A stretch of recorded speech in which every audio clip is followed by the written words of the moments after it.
Welcome to the screencast introducing the CFEngine workbench developed by itemis AG Germany. What you see in front of you is an Eclipse with a workbench installed in it.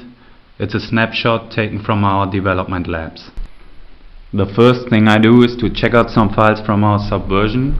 So I open the context menu in the Project Explorer and choose to import a team project set, which is a single file grouping some checkout commands, and you can share this file amongst team members so that every team member has the same set of files in his workspace. There we are. We now have two projects in our Explorer. I'll enlarge this, and each of them contains several .cf files. The unit test projects contain several unit tests that are shipped with the CFEngine source code, and the master project contains the CFEngine standard lib. What you cannot see at first view is that I defined a dependency pointing from unit test to master, meaning that the files in unit test could refer to bundles and bodies defined in the master project, but not the other way around. Now that we have some files to work with, let's look at the editor. I'm just restoring the workbench layout. Double click on a file, not surprisingly, opens the editor and populates the outline view, and if you select an item in the outline view, it brings you in the appropriate region in the editor. You can open several files at the same time. And now let's look at the editor in detail. I'll enlarge this editor of unit ACLs ntfs.cf. And the first thing you'll notice is the syntax highlighting, which is completely adjustable according to your needs. On second view, you'll notice those little minus signs. They're marking folding regions. If I click this minus, the body command control folds together, and on mouse over it shows the folded content. And it works for this little vars section as well as for the whole bundle. Another strong feature is the online validation, which applies to syntax errors, validations of the CFE spec or of the actual body definition.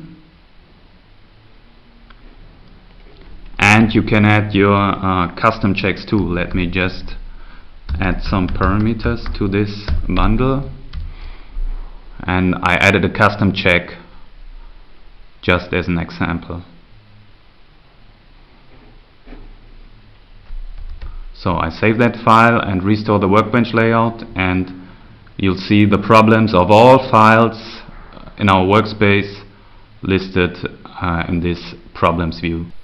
Let me just revert my changes, confirm. Before I continue with the editor, the next thing I'm going to show you is the code completion feature, meaning that you get smart proposals depending on the cursor position. So now I'm between a body and a bundle, and I get keyword suggestions. Now the cursor is in a variable section, and I got only parameters for variables suggested. And if I'm on the right hand side of a body, I get only, in this case, perms bodies suggested. You see this strange suggestion P, not a too meaningful name, so let me just choose it. And let's say I'm lost, I don't know what that P means.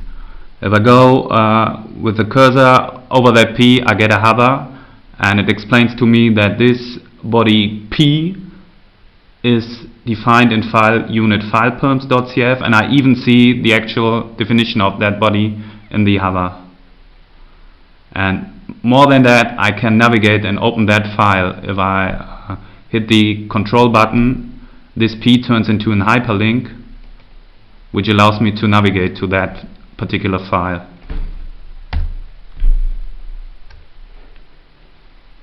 Another thing which may be helpful if you're lost is the global file search we implemented.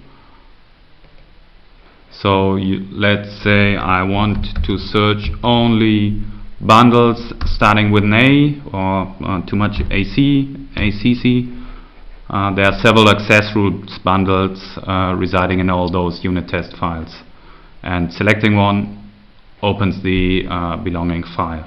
By the way, this hyperlinking cross-file navigation thing works not only across files, also within the same file, and it works not only for bodies but also for variables and bundle references. Another thing that may be helpful if you're lost within one file is a quick outline. So I place the cursor in the file and open the quick outline. It has the same structure as the outline view, but it also has a filter functionality. So if I enter the filter common, I only see artifacts with common in the declaration, and I can jump to those artifacts. But now enough of editor features. Last thing I want to show to you today is how to run CFEngine out of Eclipse. It does not really work on this machine because it's a Windows machine. You see the launch command is CFEngine and the file parameter pointing to that file, and the bundle parameter pointing to the bundle I had the cursor in when I chose run CFEngine. We have to switch to a Linux machine in order to show you how it works correctly. So there we are. You now see a shared screen from Windows to Linux, and a simple CF file with two bundles in it, and I place the cursor in the bundle test2.